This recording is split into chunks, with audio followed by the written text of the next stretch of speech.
Hello दोस्तों, नमस्ते। आप देख रहे हैं हमारे इस चैनल को जहां हम YouTube के लाखों वीडियोस में से एक लाकर आपको दिखाते हैं और कुछ नई जानकारी शेयर करते हैं जिससे आप अपने जीवन में ऐड कर सकें और कुछ नया सीख सकें। सब्सक्राइब कीजिए हमारे इस चैनल को जहां आपको YouTube के लाखों वीडियोस, हजारों चैनल्स में से एक अलग पहचान दिखेगी। तो चलिए शुरू करते हैं और बात करते हैं कुछ ऐसी जो है अनसुनी। आज का हमारा टॉपिक है कि क्या केदारनाथ धाम जो है वो लुप्त हो जाएगा। ऐसा क्या होगा भविष्य में, ऐसा क्या होगा वर्षों बाद। जानते हैं कुछ इसके रहस्य। इस जानकारी को समझने के लिए हमें ये जानना होगा कि केदारनाथ धाम जो है वो किस जगह अवस्थित है, यानी कहाँ पर स्थित है और इसका अतीत क्या है।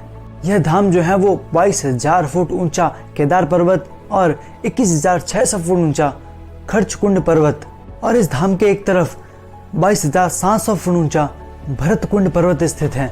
यहाँ 3 पहाड़ ही नहीं, 5 नदियों का संगम भी है, जैसे मंदाकिनी है, मधुगंगा है, क्षीरगंगा है, सरस्वती है और स्वर्णगौरी नदी है।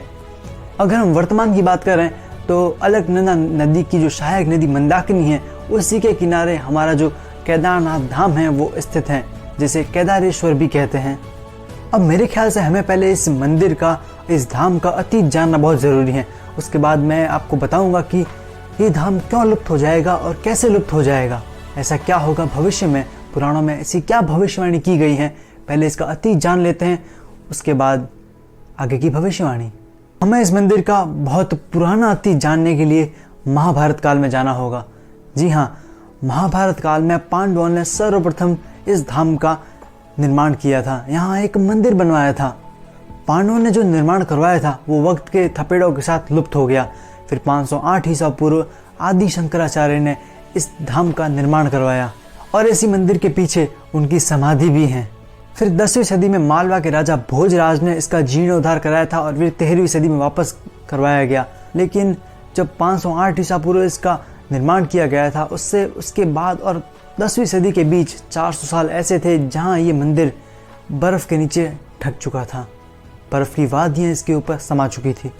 अब हम बात करते हैं पुराणों की भविष्यवाणी के ऊपर कि पुराणों के अनुसार समूचा जो क्षेत्र है ये पूरा, जहाँ बद्रीनाथ और केदारनाथ धाम स्थित हैं, ये लुप्त हो जाएंगे।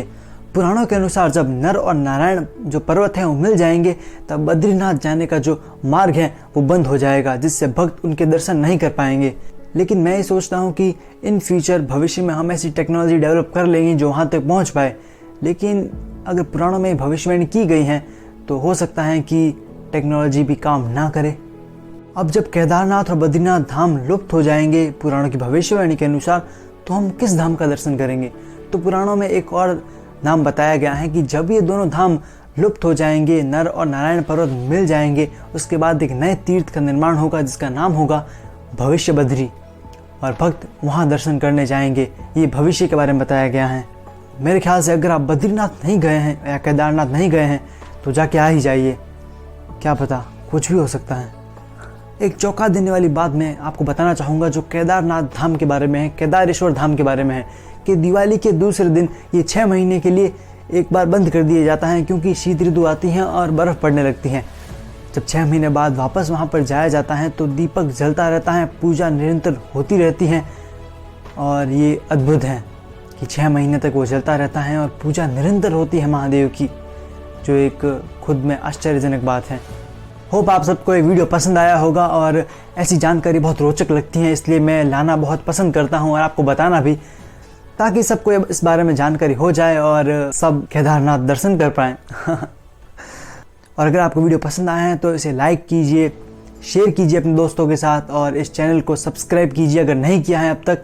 बेल आइकन पर क्लिक भी कर दीजिए क्योंकि मेरी हर अपडेट आपको फिर जल्दी से जल्दी मिलेंगी और कुछ और जानकारियाँ बहुत जल्द आप तक पहुँच जाएंगी जो शायद उन लाखों वीडियोस में से आपको ना मिले। Thank you for watching. मिलते हैं नए वीडियो में एक अलग जानकारी के साथ।